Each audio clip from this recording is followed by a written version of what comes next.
and a slow maturity to old age. This is the story of our lives from a unique perspective, deep inside our bodies. This is the journey of a human life, from the outside in.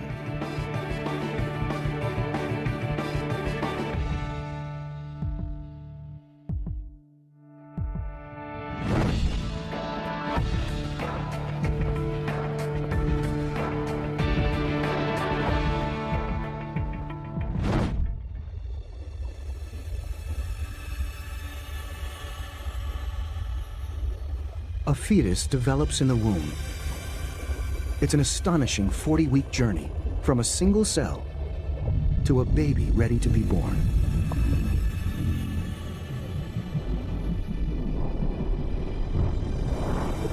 Its body is a miracle of microscopic design. Tiny, perfectly formed organs, each made up of billions of perfectly functioning cells.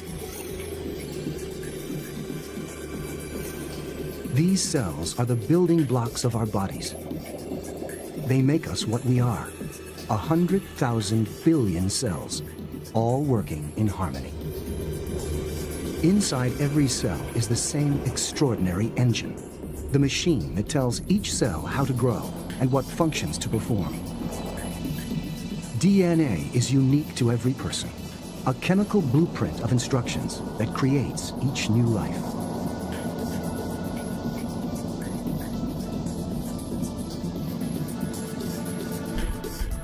This baby is ready to enter the world. A newborn person whose journey is about to begin.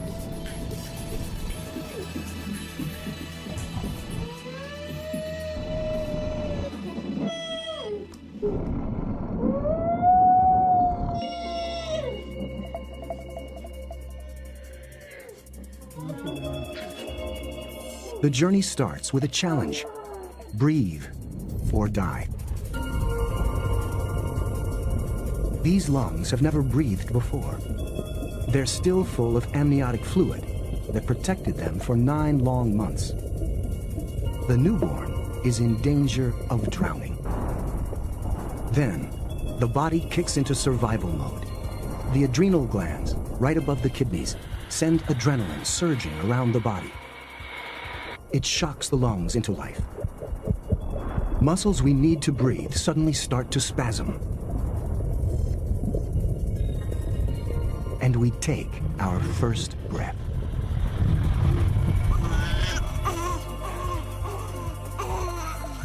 It's the most important breath of our lives.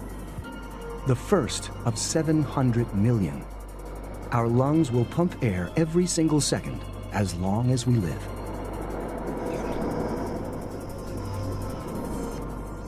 Air rushes down the windpipe, down thousands of branching tubes, and into nearly 30 million tiny air sacs, the alveoli. These air sacs pull oxygen into our blood and pump out the carbon dioxide we exhale with every breath. And they do it non-stop for 80 years.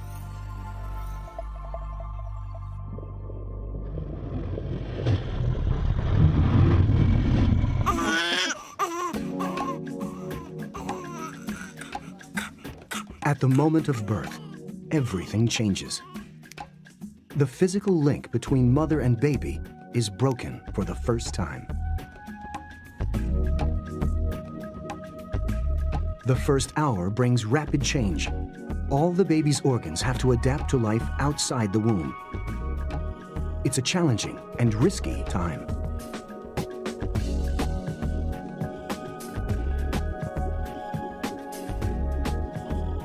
At this age, the heart is no bigger than a walnut.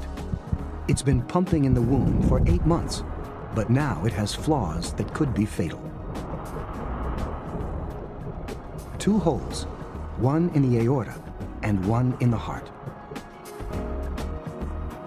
In the womb, they diverted blood away from our inactive lungs. Now that we need the lungs, the holes seal shut.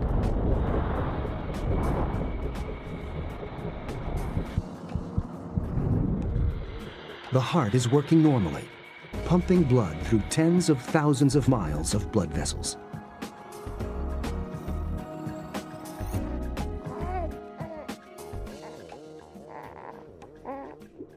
Other systems are also gearing up. The digestive tract is ready to clear itself out to make room for its first meal. The bowels are full of digested amniotic fluid and dead cells, a sticky green-black tar-like material called meconium. It's corrosive stuff. If it ends up in the baby's lungs during labor, it can attack the delicate lining. But here in the gut, meconium is harmless. The digestive tract flushes it out within days.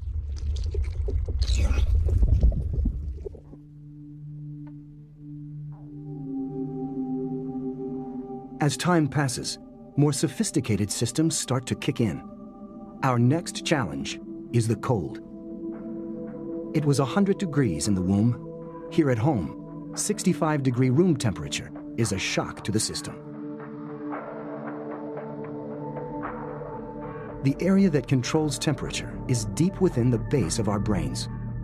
When an adult is too cold or hot, this area sends out instructions for our cells to produce more or less energy. It's called the hypothalamus, and like all our other organs, at this age, it's still immature. The brain is under pressure, making 100 trillion calculations per second just to keep our bodies functioning. But it's still learning how, and now we're in danger of hypothermia.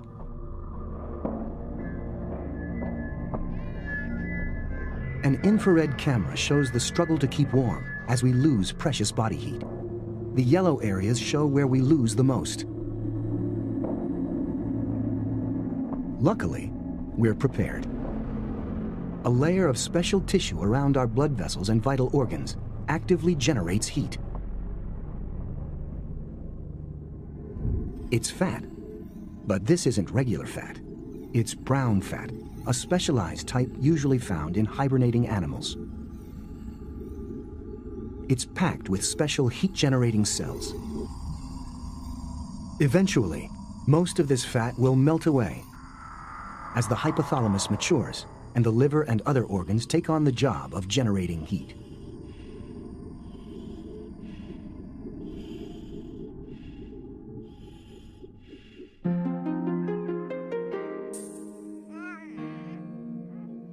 Just hours old, we know almost nothing about the world. Everything we do relies on instinct. Feeding is a reflex. Normally, we have no more control over suckling than the urge to breathe.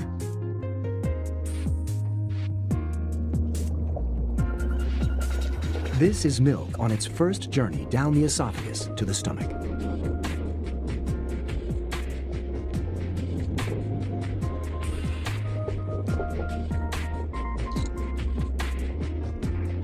Mother's milk is much more than the ultimate superfood.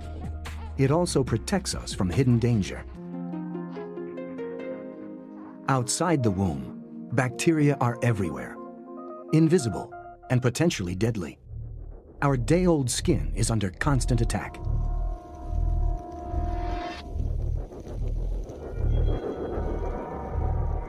There are 10 times more bacteria than human cells in and on our bodies. Our immune systems aren't developed yet, so we can't fight infections for ourselves.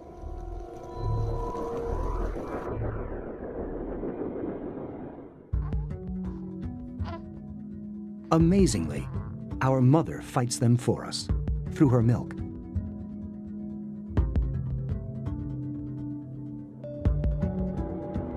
The close contact between mother and baby means she absorbs the same germs that are attacking us. Her immune system creates antibodies. Then she delivers those antibodies back to us in her milk.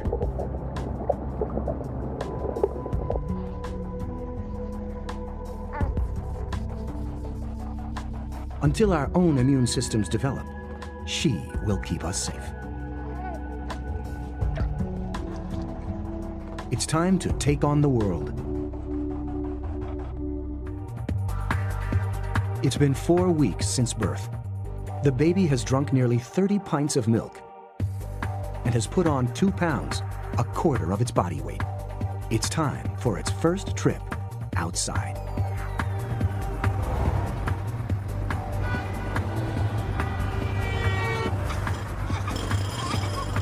Even a visit to the grocery store can overload the senses.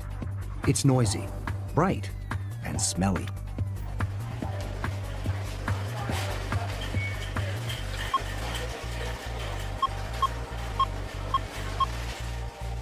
The nose is working overtime. High up inside, specialized nerves dangle in the airstream. They detect chemicals in the air and send an electrical signal to the brain, which interprets the signals as smells. The nerves are super sensitive. Every smell is a new sensation.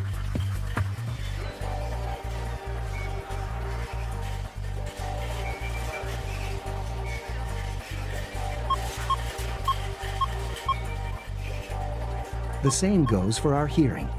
Strange new world, strange new sounds.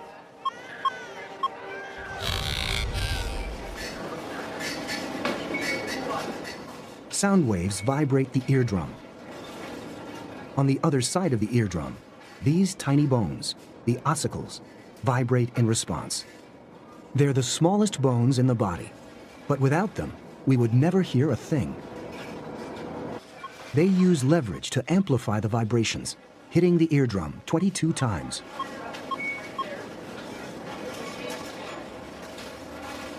The amplified vibrations now enter the inner ear, or cochlea. It's lined with delicate hairs.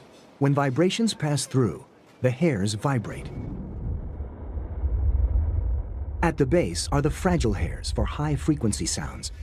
At the top, low-frequency hairs. Each one 200 times thinner than a hair on our head.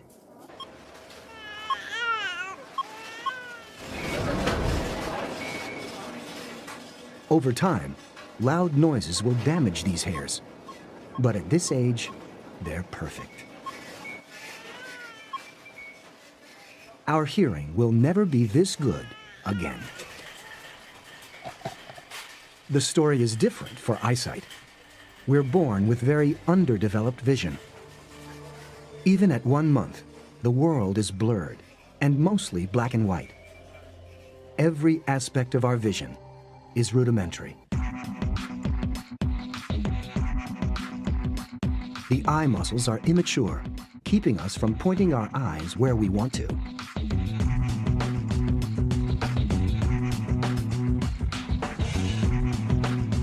Inside the eye, the lens muscles still can't focus, and the lens flips the image it receives. All through life, we see the world upside down. The picture only gets reoriented in our brains. Right now, the picture is on the retina, the screen at the back of the eye. The retina has 2 types of cells, rods and cones, which transform the light that hits them into electric signals. The cones detect color information, but because they're not developed yet, we see mostly in black and white during our first month. From the retina, the signals travel along 2 thick nerves under the brain. At the back is where we process visual information. When the image arrives, the real challenge begins. Our immature brains haven't learned to interpret the data yet. That's changing fast.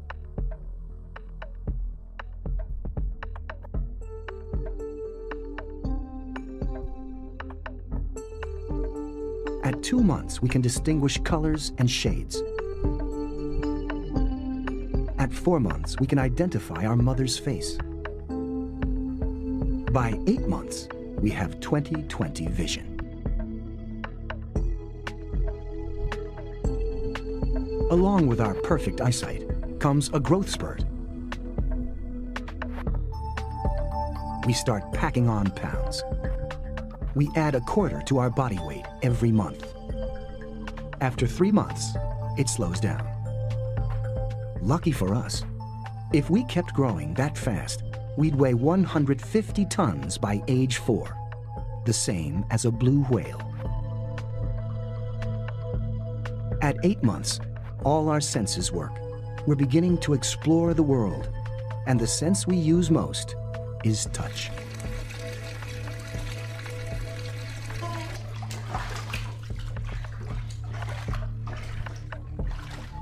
Touch something too hot, and temperature sensors in the skin send nerve signals racing up the arm, up the spinal cord, and into the brain, all at 200 miles per hour.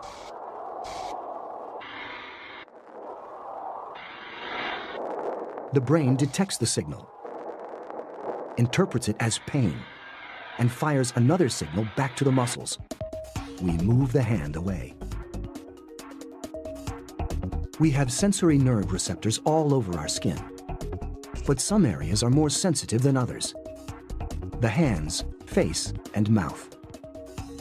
There are 9,000 sensory receptors on the tongue alone, which is why babies use their mouths to explore.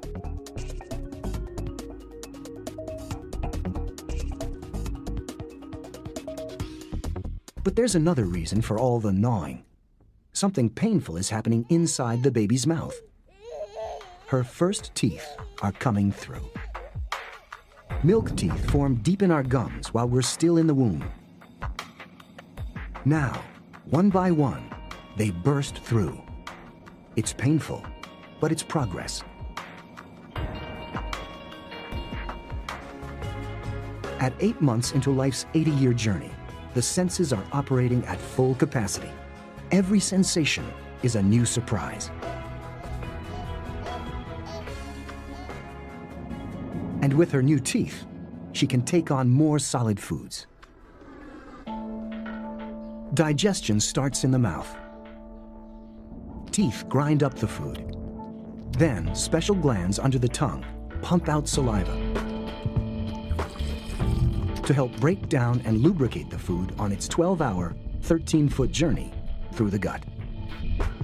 It'll pass from the stomach into the coils of the small intestine before finally passing into the large intestine.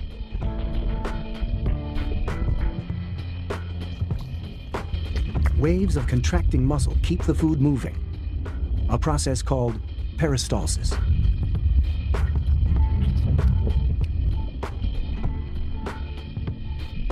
These contractions are so powerful, we can even eat upside down.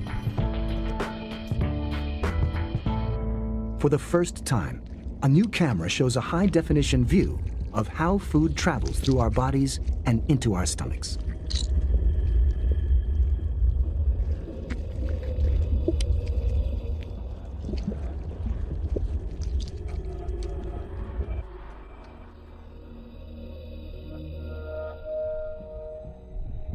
Food enters the stomach through a hole at the top.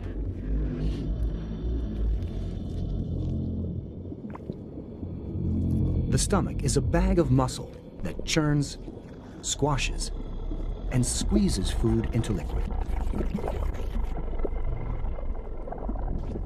At the same time, acids break the food down.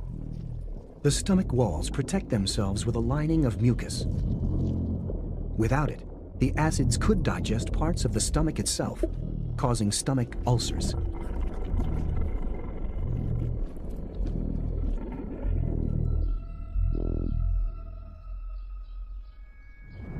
About an hour later, the stomach squeezes the broken down food out through a tiny hole called the pyloric sphincter.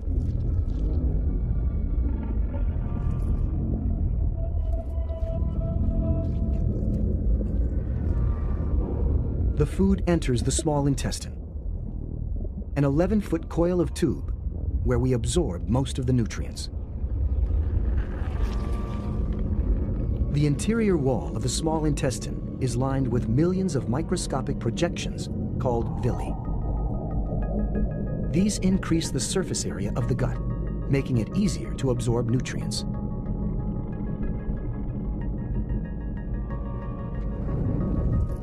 First, the pancreas pumps out a juice that neutralizes stomach acid.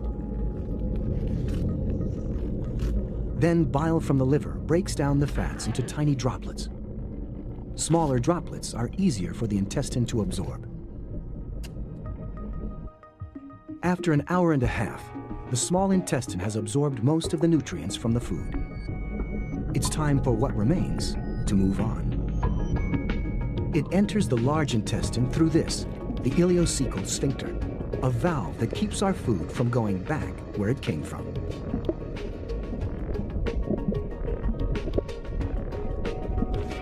What's left is a mix of waste food and dead cells from the walls of the gut.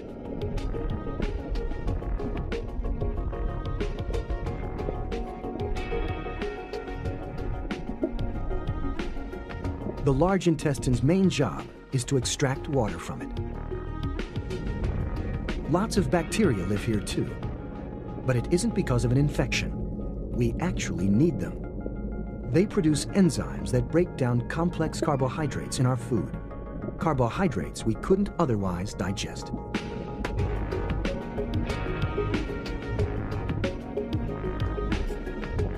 Finally, after about 12 hours, we expel what's left of our first meal.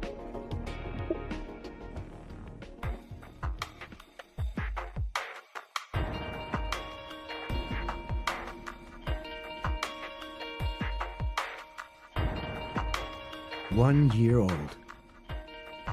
We're mobile. We've perfected the art of crawling.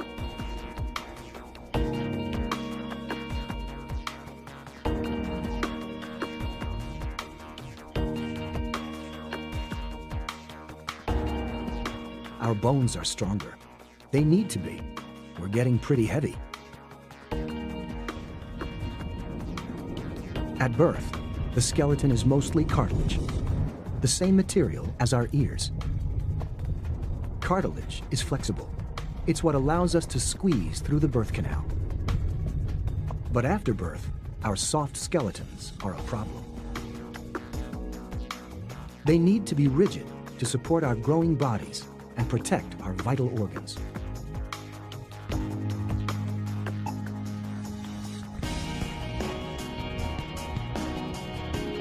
So right from birth, the cartilage starts to harden.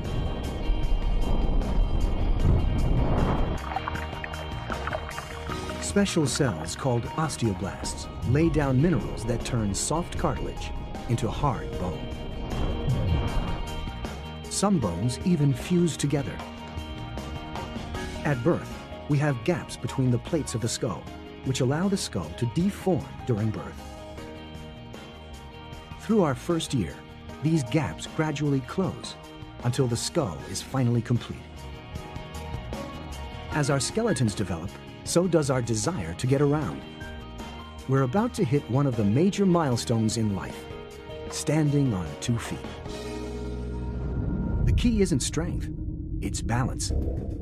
And the secret to standing is hidden deep in our ears. Beyond the ossicles, the bones we use for hearing, the inner ear is made up of 3 looping structures. Each loop is the size of a dime, and they're oriented to cover all 3 planes. These semicircular canals are part of our ears, but they have nothing to do with hearing. They're filled with liquid, and they tell us what's up, what's down, and what's on the level.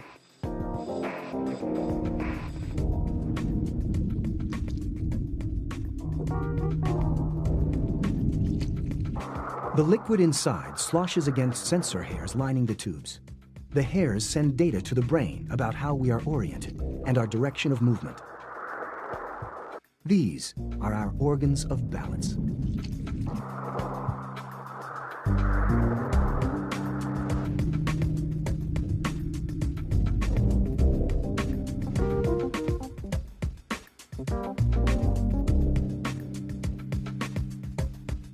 Once we've mastered balance, we're one step closer to walking.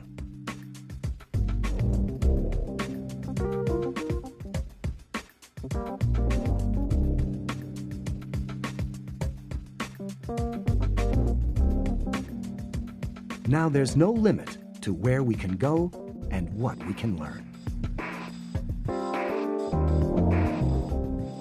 From a baby to a toddler. We're embarking on our most formative years, a time when we'll put our growing brains and developing immune systems to the test.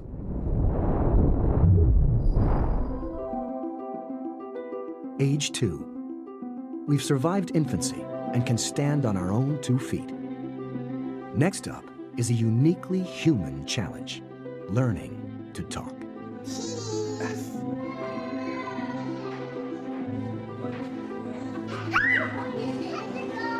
Talking takes a lot of brain power.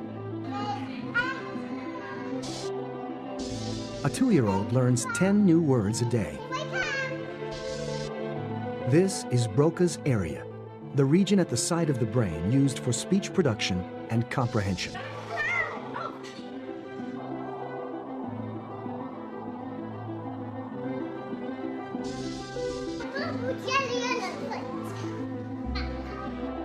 Language is what separates us from other animals. We exchange complex thoughts and ideas and teach our children not just by showing, but by telling.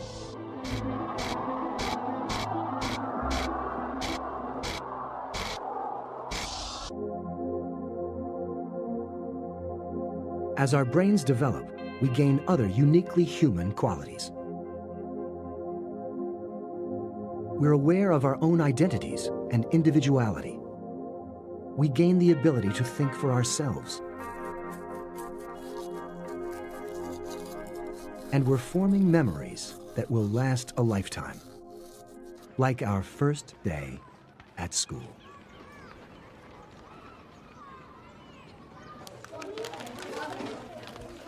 We may remember what was going on around us, but the real action is happening inside. The brain is a mass of 100 billion nerve cells. Between them, they generate enough electricity to keep a light bulb burning for a day. The cells communicate using electric impulses. Each impulse is a tiny fragment of thought or memory.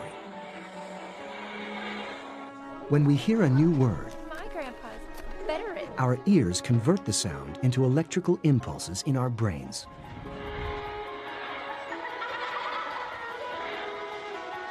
The brain can learn because the connections between brain cells aren't permanent. The brain rewires itself. Nerve cells send out tendrils called axons, constantly forming new connections. The cells meet at a tiny gap called a synapse. Chemicals bridge the gap to allow the impulse to continue the chain.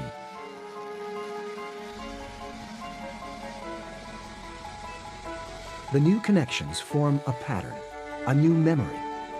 We learn by making new connections between brain cells and then reinforcing them through repetition. The stronger the reinforcement, the more likely the memory will stick.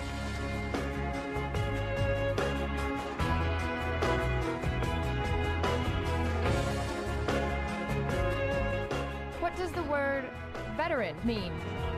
When someone asks us to recall that memory, the same pattern of axons fires, and the memory comes alive.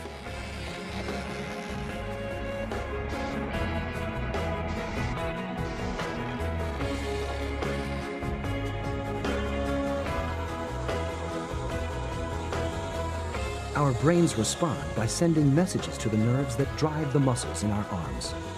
We raise our hands. Speed, miss. In childhood, our brains are primed to learn, and they're growing fast. The rapid growth allows our brains to easily form new connections, an ability that will fade with age. And while our brains keep learning, our bodies do the same. It's the immune system's job to learn to recognize infections.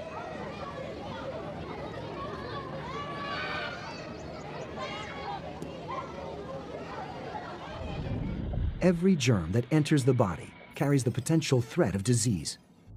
But first, the germ has to get there. Immunity doesn't begin inside our bodies. We start fighting germs the moment they touch us. We have an arsenal of defenses against infection. our eyebrows and eyelashes, ear hairs, and nasal hairs catch airborne bacteria. Sweat, tears, and mucus wash them off.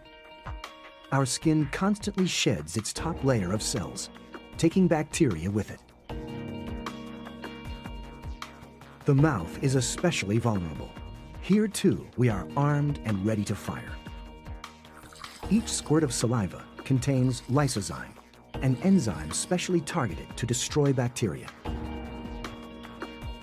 Our saliva glands are tiny, yet they produce nearly half a gallon of saliva every single day.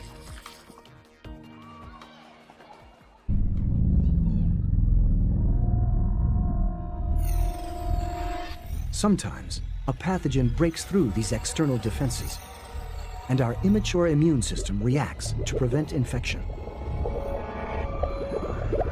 Tiny viruses travel through our blood and probe our skin cells for signs of weakness.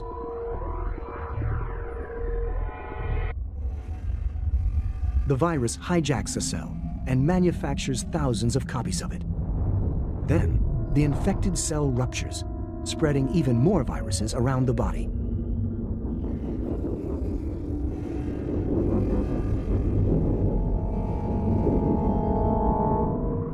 This particular virus causes a rash, chickenpox. The fever that comes with infection is a sign that the body is fighting back. Heat slows down the spread of the disease because viruses don't reproduce well when it's hot.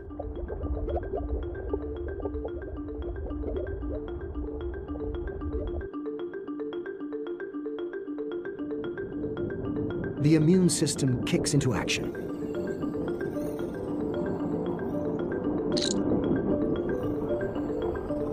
White blood cells latch onto infected cells and pump in poisonous proteins, which kills the cell and the viruses.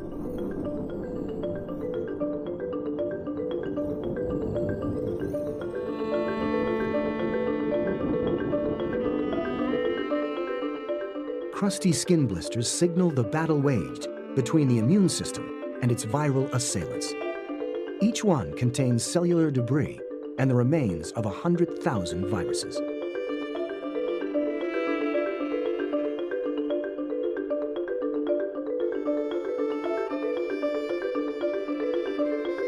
It may be unpleasant, but getting diseases like this when we're young is vital for our developing immune systems.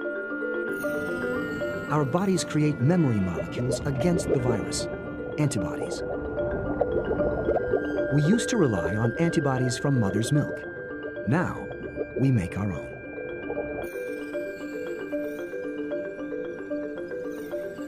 If we catch the same disease when we're older, the antibodies enable our bodies to recognize the virus instantly.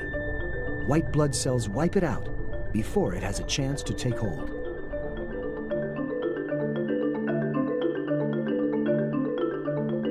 This is why childhood is the perfect time for vaccination.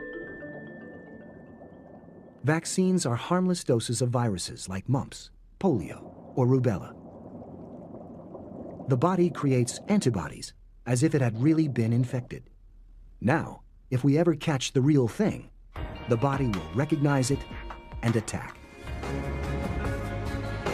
In its first decade, the human body changes beyond recognition. But now comes the biggest change of them all, the roller coaster ride of puberty. By age 11, puberty is already underway for most. But there's no schedule. For some, it happens later, some earlier. It depends on our DNA clocks, our lifestyles, even our diets. Whether 10 or 13, female or male, it begins in the brain for all of us. At the base, the hypothalamus, the same region that controls our body temperature.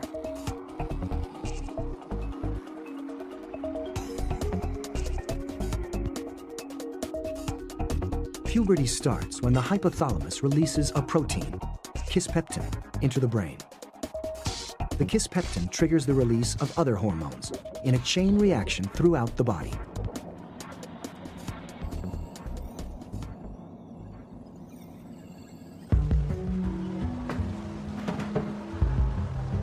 Only then do our sex organs begin to mature. In girls, that means ovulation. This is a high-definition view of a woman's ovaries, the off-white organs in the center. This unique footage from Gold Coast IVF Fertility Center in New York shows an actual egg inside a protective blister of fluid. During ovulation, an egg bursts from the ovary and travels down the fallopian tube to the uterus.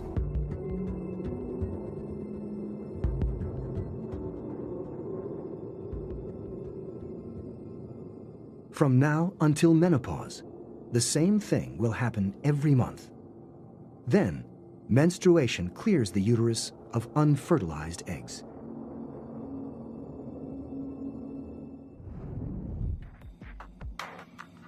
The ovaries not only produce eggs, they also produce a potent cocktail of chemicals.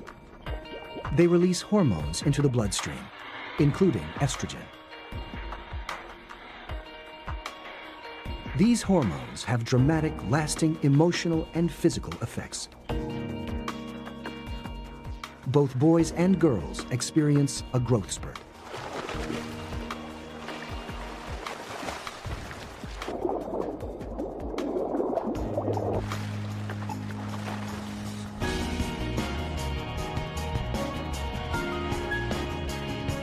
Women and men's body shapes diverge. Girls become women. Boys become men.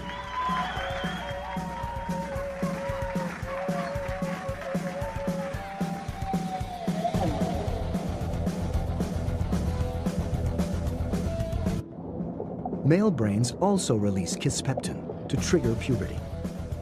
A flood of new hormones stimulates the testicles to produce sperm.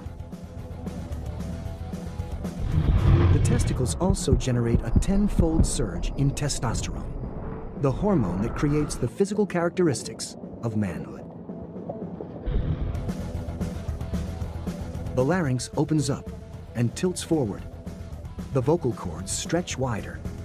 The longer chords vibrate at a lower pitch. The voice deepens.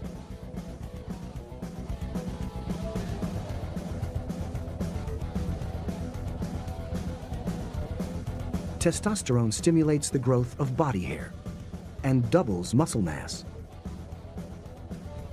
including 40% more heart muscle.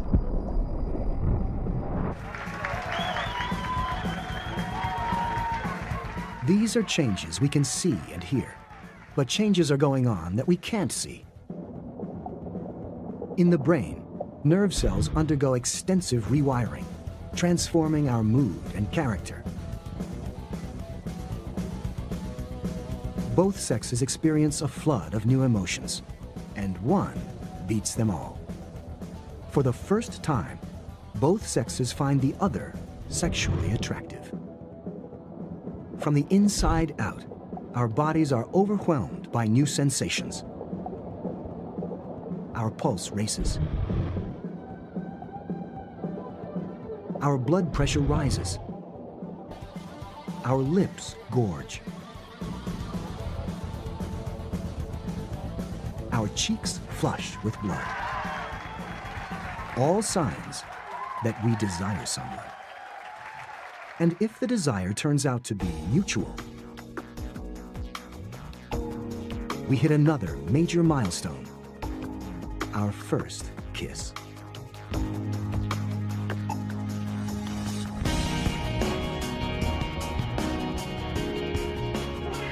In its first 2 decades, the human body accomplishes something close to miraculous. We're nearly 4 times our original height. 21 times heavier. We've digested 9,000 tons of food. Our hearts have beaten over 1 billion times. Our lungs have drawn over 200 million breaths. Now, with puberty behind us, we're ready, in mind and body, to become adults.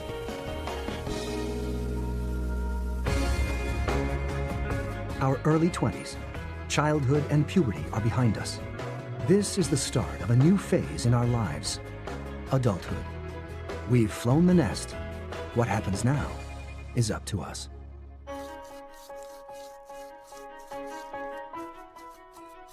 In our 20s, we look and feel better than at any other time in our lives. We're in our prime, both outside and in. Trillions of cells make up our organs and tissues. Over time, these wear out or get damaged, but new cells grow and divide to replace the old ones. Our body replaces entire organs, so it's no wonder we feel good. Essentially, every 10 years, we get a brand new body.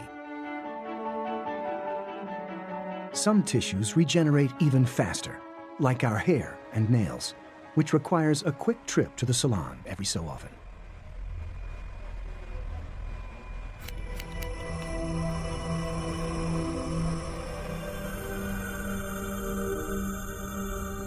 Hairs are made from modified dead skin cells. Each hair grows from a follicle embedded in the skin. The modified cells grow here, then die as new cells push them upward. The column of dead cells is the hair. Each person grows an incredible 7 miles of hair every year.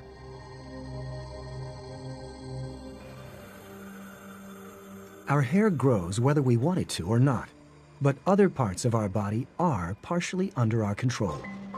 Choices we make now, like exercising, affect us for the rest of our lives.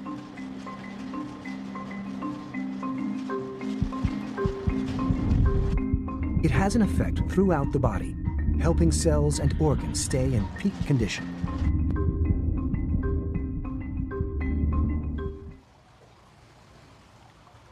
Our muscles are also building. This is a new imaging technique that combines the highest resolution CT scans with cutting-edge computer power. It's called volumetric, and it shows how our 650 skeletal muscles make up to 1/3 of our adult body weight. It's been suggested that if all the muscles in the body work together, they would generate enough power to lift more than 11 tons, the weight of more than 4 SUVs.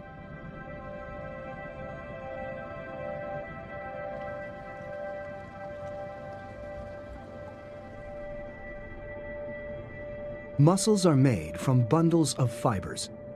A good workout rips these fibers apart, but our cells repair the damage by adding extra material. The muscle grows back, bigger and stronger, through choices we made. Unfortunately, some choices are less beneficial.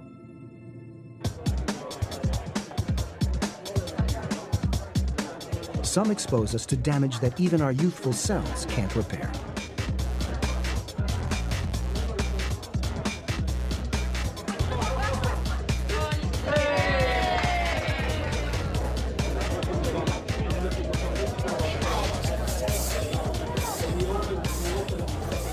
Parties are a part of life in our 20s.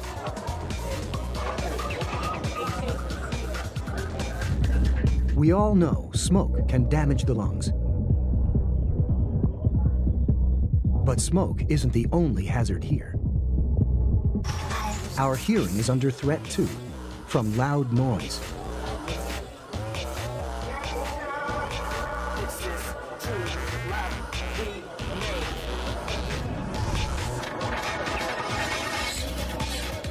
The problem is deep inside the ear. The fragile sensory hairs in the cochlea, or stereocilia, turn sound into nerve impulses. Loud noise destroys these irreplaceable cells. The hairs that respond to high frequencies are most affected, maybe because high-pitched sounds shake their foundations more violently. the effect is too small to notice.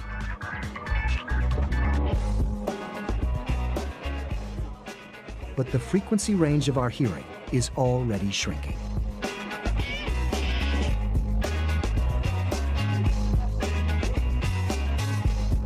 Another source of damage is alcohol.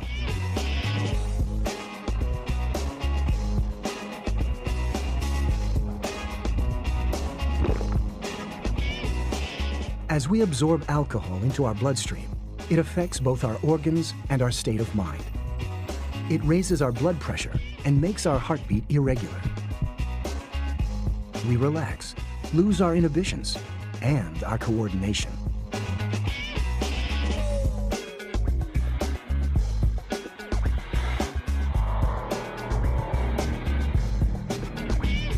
These symptoms are a consequence of chemical reactions in the brain, especially in this region, the cerebellum.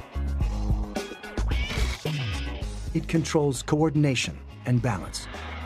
When we drink, alcohol affects the cerebellum's brain cells. Some synapses accept the signal more frequently. Others become totally blocked. The more we drink, the more extreme the effect.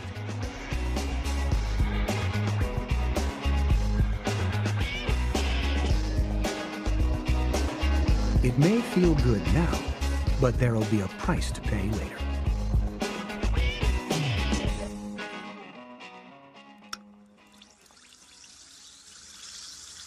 After a party,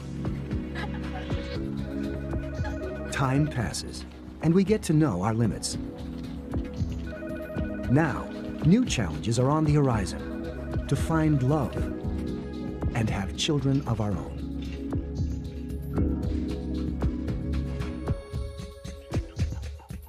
Our late 20s. Childhood is a distant memory, but not the thrill of our first kiss. That was pure lust.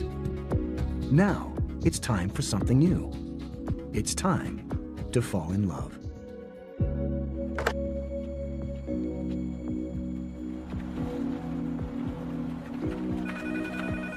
Many of us meet our future partners at work.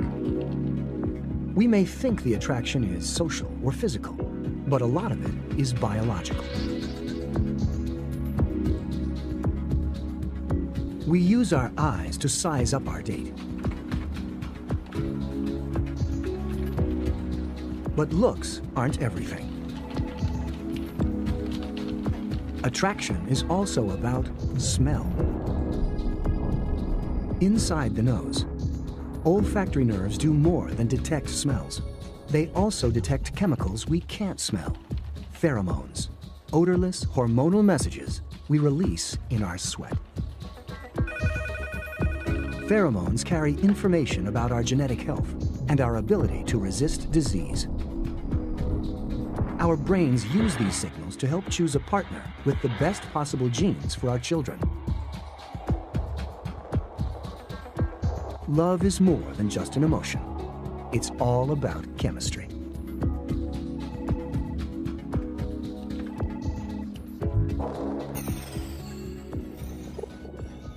We release adrenaline into the blood. Our heart pounds. We can't sleep.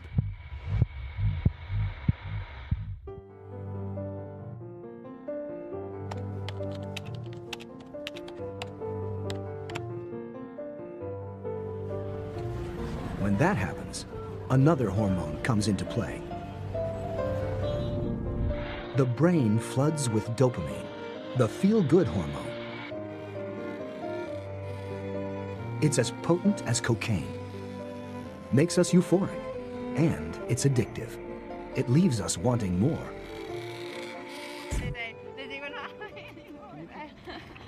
We start thinking about commitment and eventually marriage. Love, both chemical and emotional, wins the day. It's a relationship we hope will last a lifetime, and the process of long-term bonding is chemical.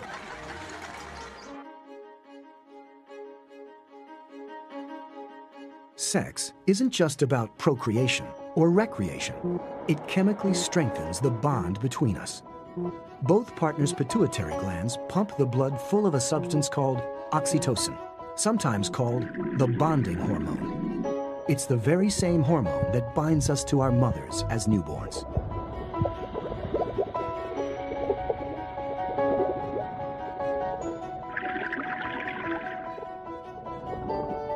Some anthropologists believe oxytocin could be evolution's way of creating a bond that's strong enough to endure the trials of parenthood.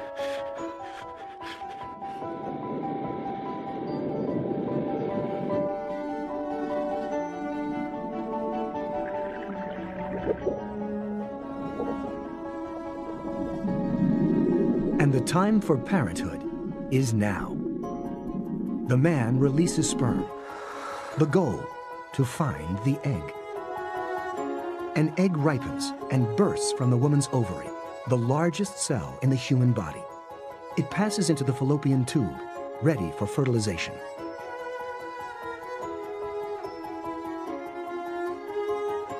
Sperm are the smallest cells in the human body, and they have a tough journey ahead of them. First, they have to survive the hostile environment of the vagina. Its secretions are acidic to prevent bacterial infection, but they also kill sperm. Ejaculation releases 300 million sperm, but only thousands will make it as far as the cervix.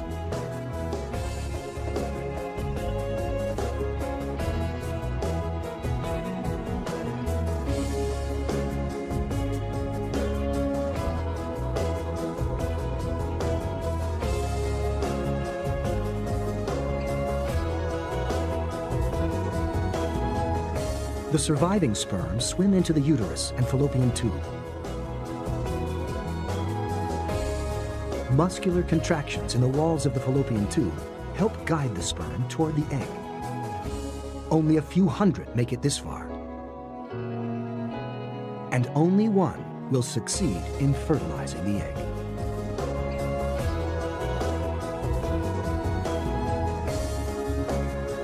This truly is survival of the fittest. 10 hours later, the strongest of 300 million sperm is the one to pass on its genes.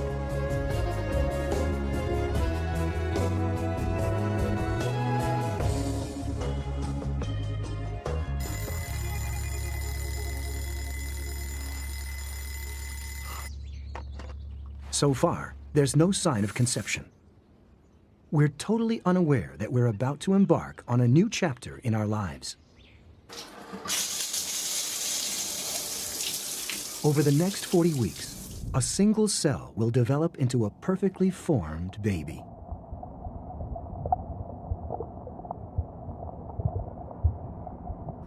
Often, the first symptom is morning sickness. No one knows for sure what causes the nausea.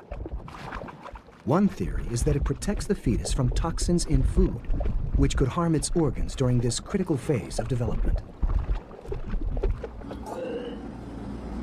Another theory is that nausea is a side effect of the mother's immune system, as it weakens to avoid attacking the developing embryo. The fetus is effectively a parasite. It saps the mother's energy as it draws what it needs from her body. It has its own life support system, the placenta. Here, the mother's blood passes nutrients across a membrane into the fetal blood.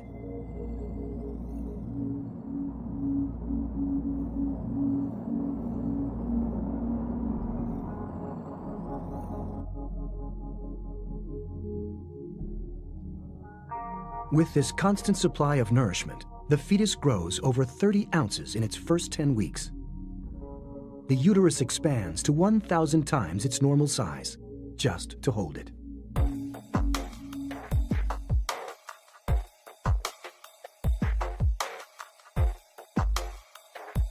That extra space has to come from somewhere, so the mother's body rearranges itself internally.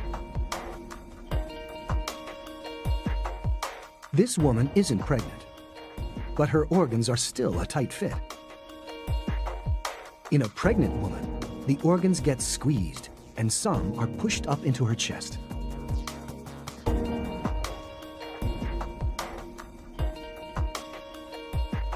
Not only are the organs squished, now they're working for two. The lungs and heart work harder than ever before.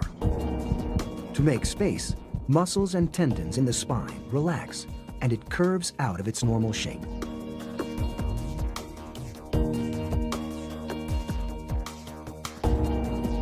The stomach is also compressed and rotated through 45 degrees. It can only hold small amounts of food and drink, and still, the growing baby demands more.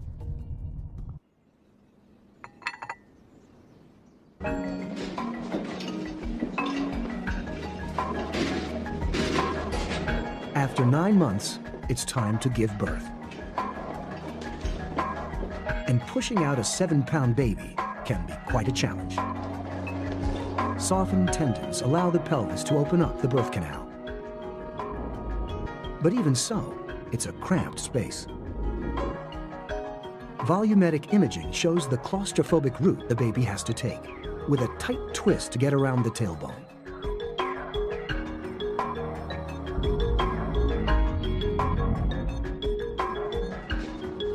Sometimes it's too tight of a squeeze for mother and baby.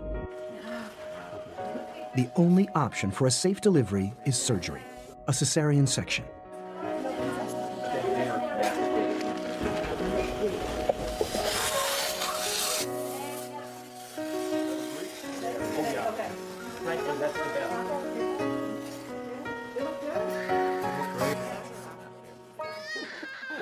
From a newborn baby to becoming a parent in 30 years, the circle of life goes on.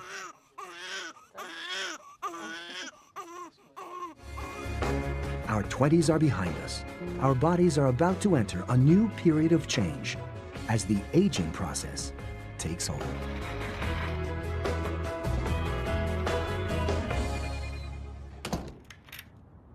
Some experts believe that we all start aging from the moment we're born. The body's repair systems compensate. But now, the repair systems themselves are aging. The changes in our appearance are getting noticeable. We're in our 40s.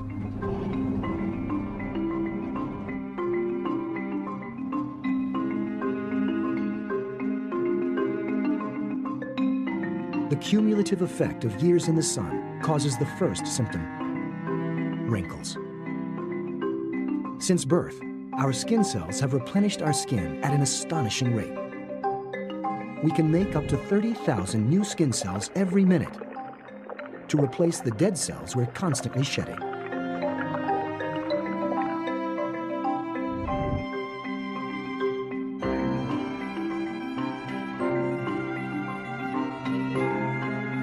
By 45, we've created more than 400 pounds of dust from old skin cells. Whatever our age, our skin cells are never more than a few months old.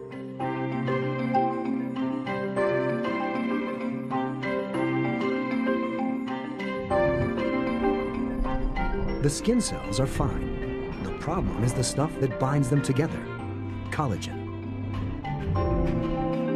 Ultraviolet radiation in sunlight triggers a molecular chain reaction that degrades collagen.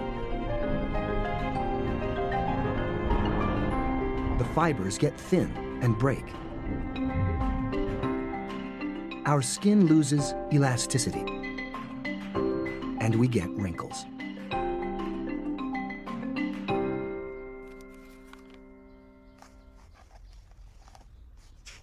Our eyesight is also changing. A few years ago, we could easily read without glasses.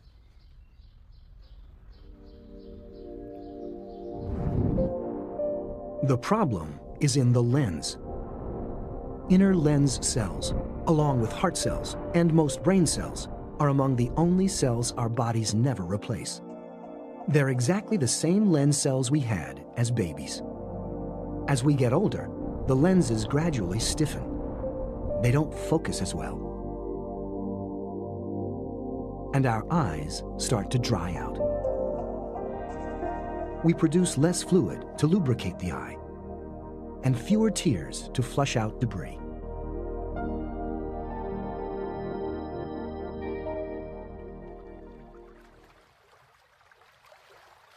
Middle age also changes the shape of our bodies.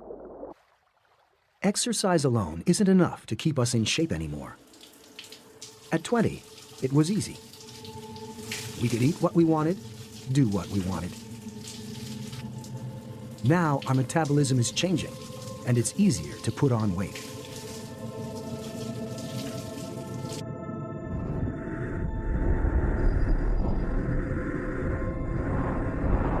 The explanation is in our blood. In middle age, the level of several hormones start to drop: estrogen, testosterone, and growth hormones, and we start to lose lean muscle. We lose about 6.5 pounds of muscle during each decade of our adult lives.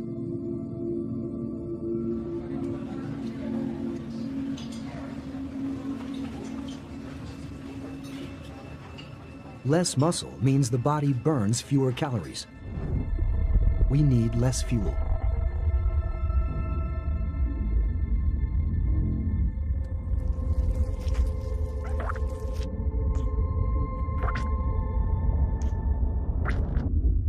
If we continue to eat like we used to, the surplus food gets converted into this: fat.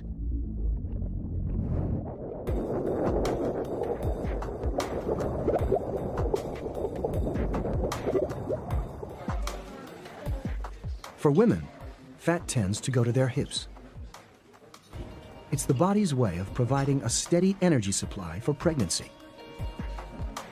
Men store fat in a different area: their bellies. Belly fat evolved for quick energy release. It helped sustain our male ancestors during hunting trips. Our ability to metabolize fat slows down as we age.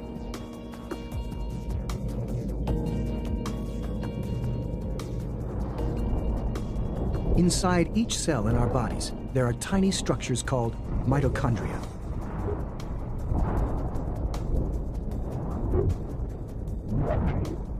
These are the body's power plants. They combine nutrients from food with oxygen from the lungs to release energy. As we get older, the number of mitochondria dwindles, and we lose the ability to metabolize fat as efficiently. Too many calories and a drop in metabolic rate can be a lethal combination. Fat is much more than an extra inch on our waistline. It spreads throughout the entire body.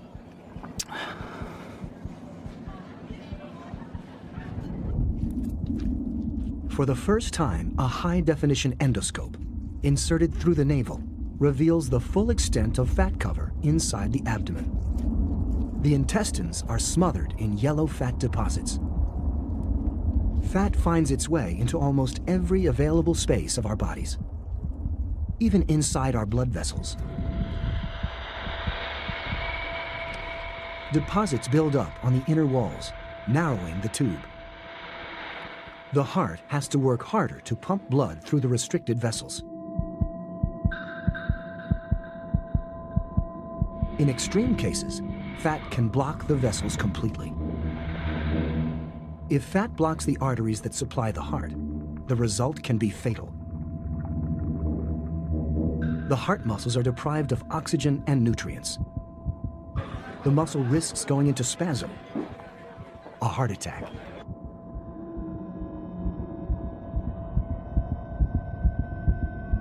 Heart disease is the biggest killer in the Western world. Fat isn't the only risk to our health as we age. Stress also plays a damaging role. Middle-aged life is stressful. Holding down a job and raising teenage kids. Stress is exhausting, but the damage doesn't stop there. It also speeds up the aging process.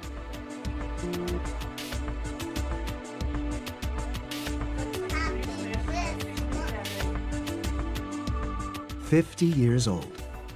Our bodies may be slowing down, but our lifestyles aren't. A growing family and a demanding career add up to another influence on the aging process: stress. We all recognize the outward signs of stress: sweaty palms, shortness of breath, a dizzy feeling. But the real damage takes place inside.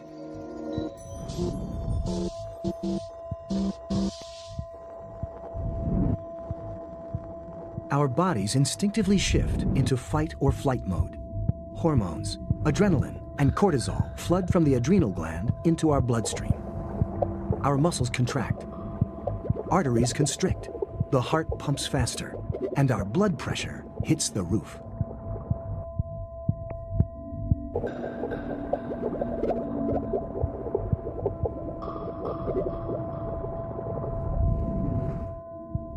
We evolved the fight or flight reflex to quickly respond to attacks from predators.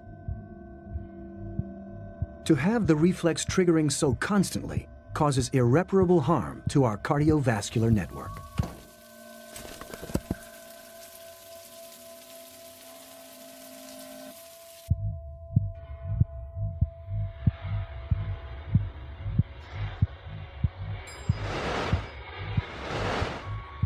Stress accelerates the aging of our blood vessels. High blood pressure damages cells in the artery walls. They become stiff and thick. Especially here in the biggest artery, the aorta. Arteries with stiff walls restrict blood flow. As our blood pressure rises, the heart is forced to work harder.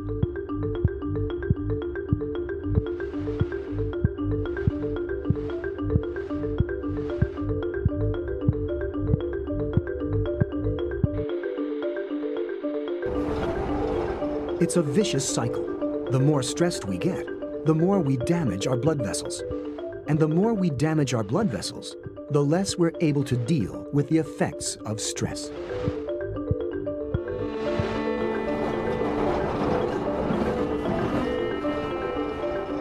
If the problem gets out of control, the heart becomes enlarged as it struggles to force blood through our narrow, less elastic blood vessels.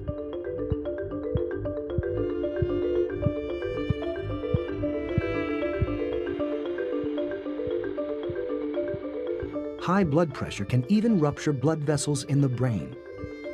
A stroke.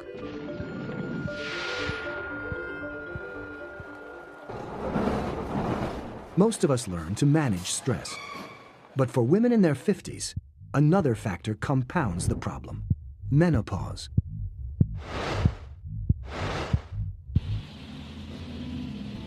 In her 50s, a woman's ovaries stop releasing eggs. They also stop producing the sex hormones, estrogen, and progesterone, which signals the end of a woman's reproductive life.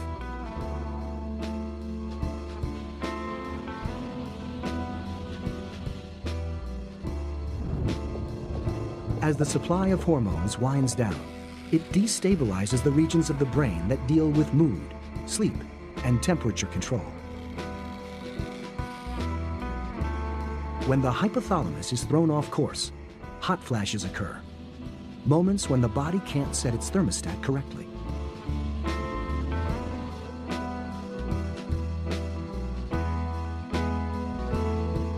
Bone and muscle tissues weaken. The woman's body has spent its whole life getting accustomed to these hormones. Now they're gone, and the aging process accelerates.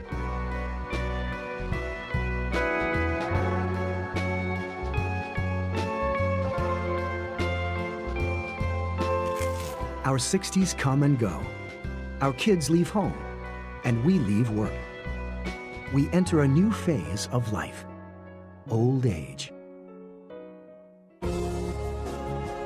In 70 years, we've grown from a tiny baby to an adult, from child to parent to grandparent. The aging process began several decades ago.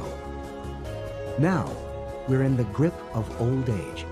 It's the final chapter in the journey of life.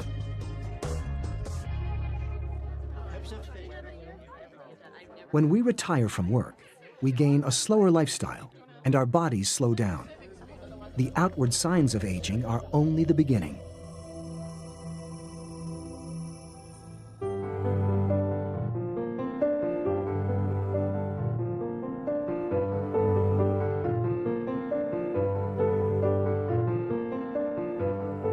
aging also dramatically affects our skeletons.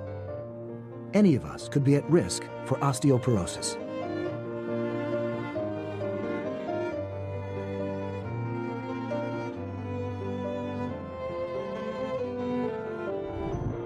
Our bone cells are still hard at work, destroying old bone and replacing it with new. But old age upsets this balance. Osteoclasts destroy the bone faster than osteoblasts can rebuild it.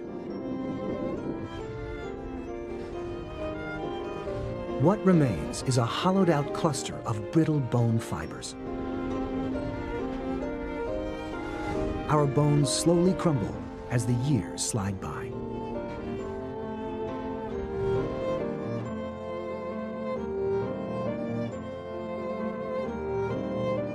Broken bones become a very real danger.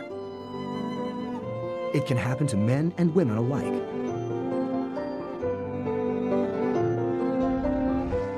But the process is faster in women because of the hormonal changes of menopause.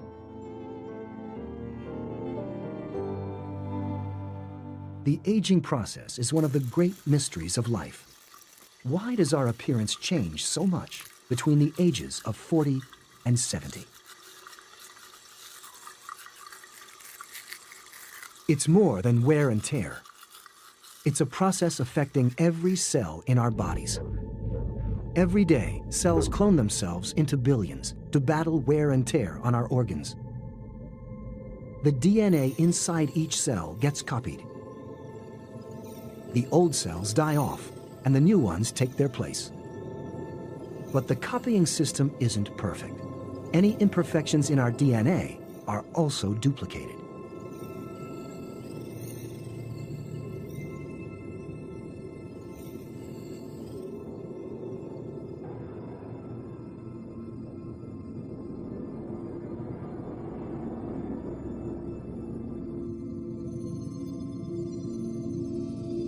Over a lifetime, we make so many copies of ourselves that even the tiniest defects accumulate.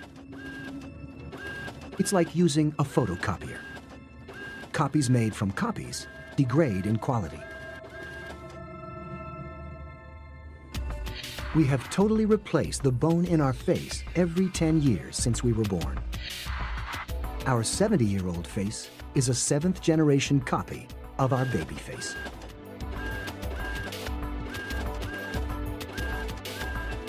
The imperfections are exaggerated with each copy.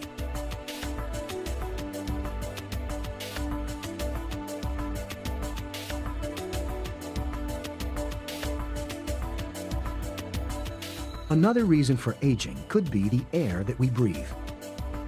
We need oxygen to live, but throughout our lives, it slowly poisons us.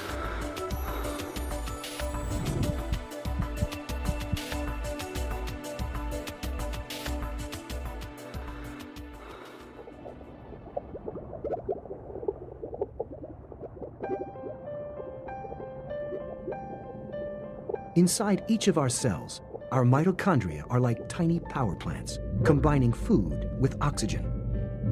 They create the energy we need, but just like a power plant, they also generate pollution. In this case, the pollutant is oxygen. The mitochondria change the molecules into unstable forms called free radicals.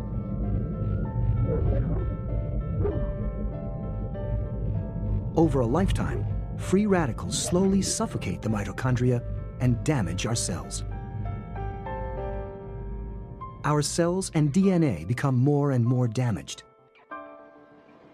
Repair systems fail. Imperfections accumulate. Eventually, our organs fail.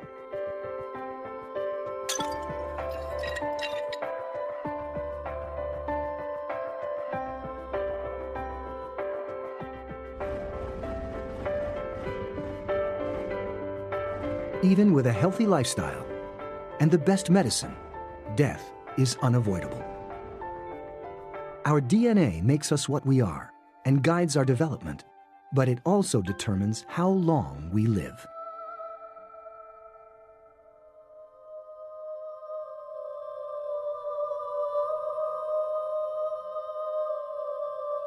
Every time one of our cells copies itself, it loses a tiny piece from the end of the DNA.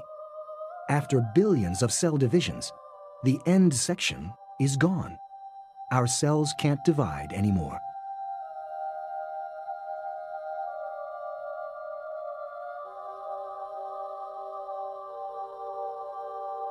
Death, like life, is a biological process.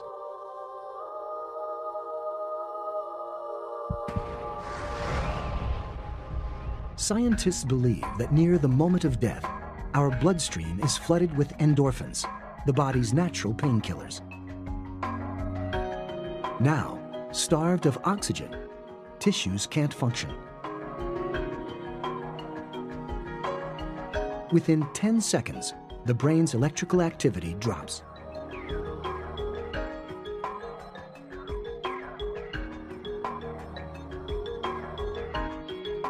Hearing is the last sense to go.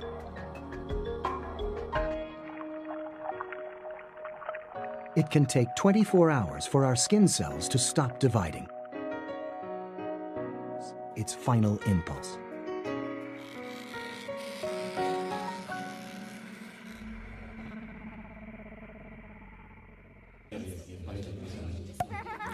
There's a saying that life goes on. For some of us, it could go on for some time. Thanks to modern medicine, children born in the US today can expect to live to celebrate their 77th birthday and beyond. Even when we're gone, we live on through our loved ones. Our children and their children carry our genes in every cell. They carry memories of us too, the moments they've shared from our extraordinary story. All journeys must come to an end. But what a journey it's been.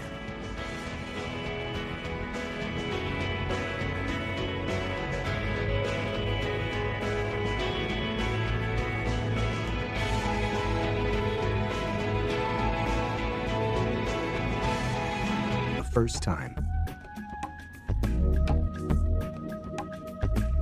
The first hour brings rapid change. All the baby's organs have to adapt to life outside the womb. It's a challenging and risky time.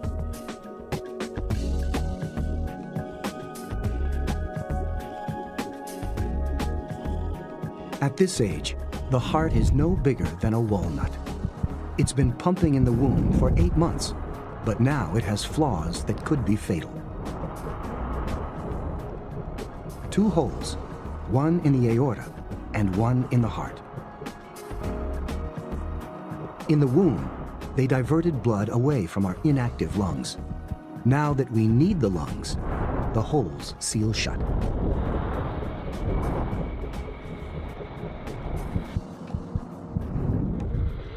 The heart is working normally, pumping blood through tens of thousands of miles of blood vessels.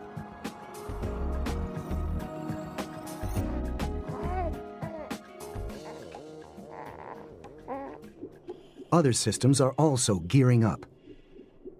The digestive tract is ready to clear itself out to make room for its first meal. The bowels are full of digested amniotic fluid and dead cells, a sticky green-black tar-like material called meconium. It's corrosive stuff. If it ends up in the baby's lungs during labor, it can attack the delicate lining. But here in the gut, meconium is harmless. The digestive tract flushes it out within days.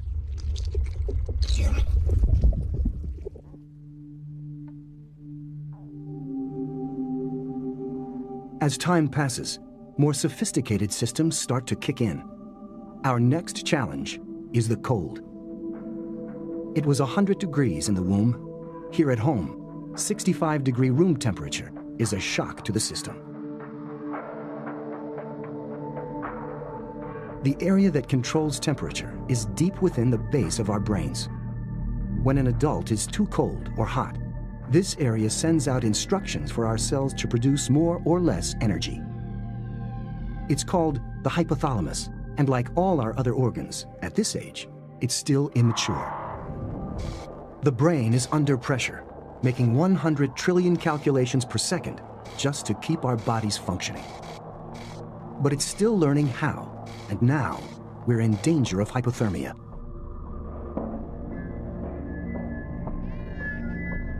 An infrared camera shows the struggle to keep warm as we lose precious body heat. The yellow areas show where we lose the most. Luckily, we're prepared. A layer of special tissue around our blood vessels and vital organs actively generates heat. It's fat, but this isn't regular fat. It's brown fat, a specialized type usually found in hibernating animals. It's packed with special heat-generating cells.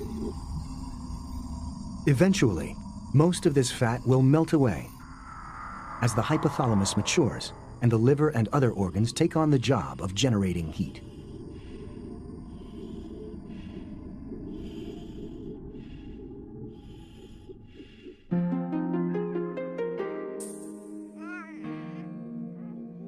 Just hours old, we know almost nothing about the world. Everything we do relies on instinct. Feeding is a reflex. Normally, we have no more control over suckling than the urge to breathe.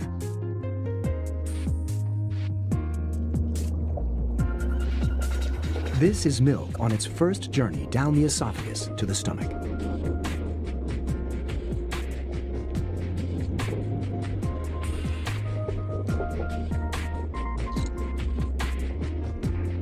Mother's milk is much more than the ultimate superfood. It also protects us from hidden danger. Outside the womb, bacteria are everywhere, invisible and potentially deadly. Our day-old skin is under constant attack.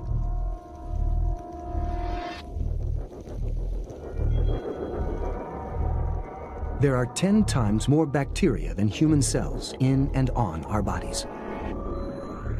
Our immune systems aren't developed yet, so we can't fight infections for ourselves.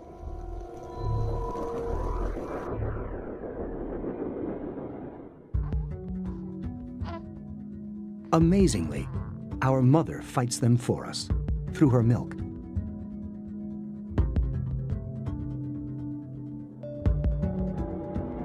The close contact between mother and baby means she absorbs the same germs that are attacking us. Her immune system creates antibodies. Then she delivers those antibodies back to us in her milk.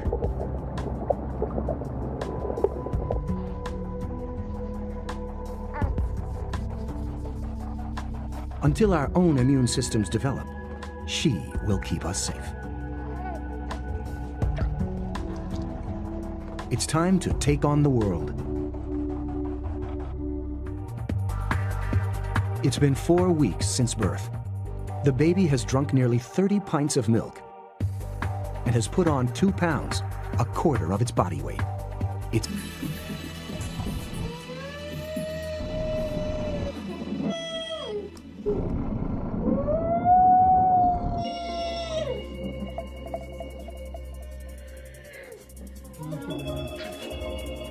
The journey starts with a challenge: breathe or die.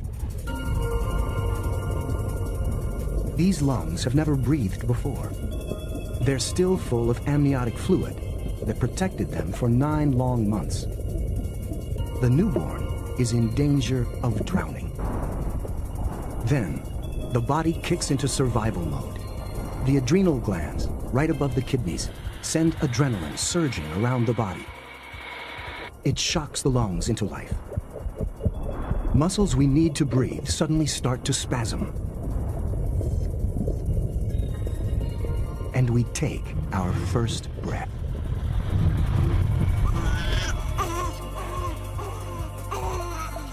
It's the most important breath of our lives. The first of 700 million.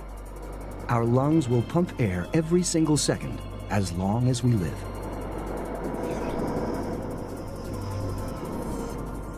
Air rushes down the windpipe, down thousands of branching tubes, and into nearly 30 million tiny air sacs, the alveoli. These air sacs pull oxygen into our blood and pump out the carbon dioxide we exhale with every breath. And they do it non-stop for 80 years.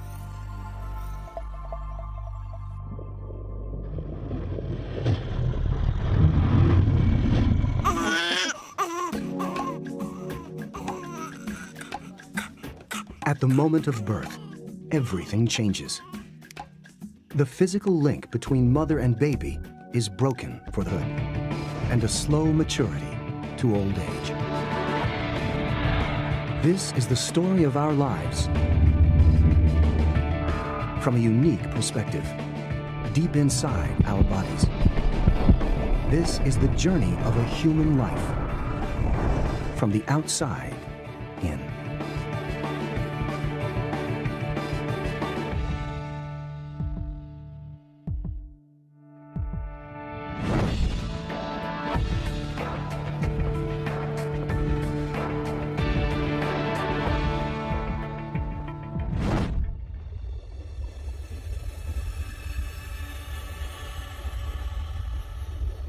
A fetus develops in the womb.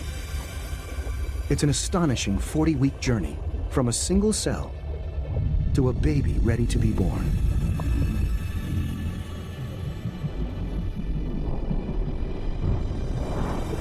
Its body is a miracle of microscopic design. Tiny, perfectly formed organs, each made up of billions of perfectly functioning cells. These cells are the building blocks of our bodies. They make us what we are, 100,000 billion cells, all working in harmony. Inside every cell is the same extraordinary engine, the machine that tells each cell how to grow and what functions to perform. DNA is unique to every person, a chemical blueprint of instructions that creates each new life.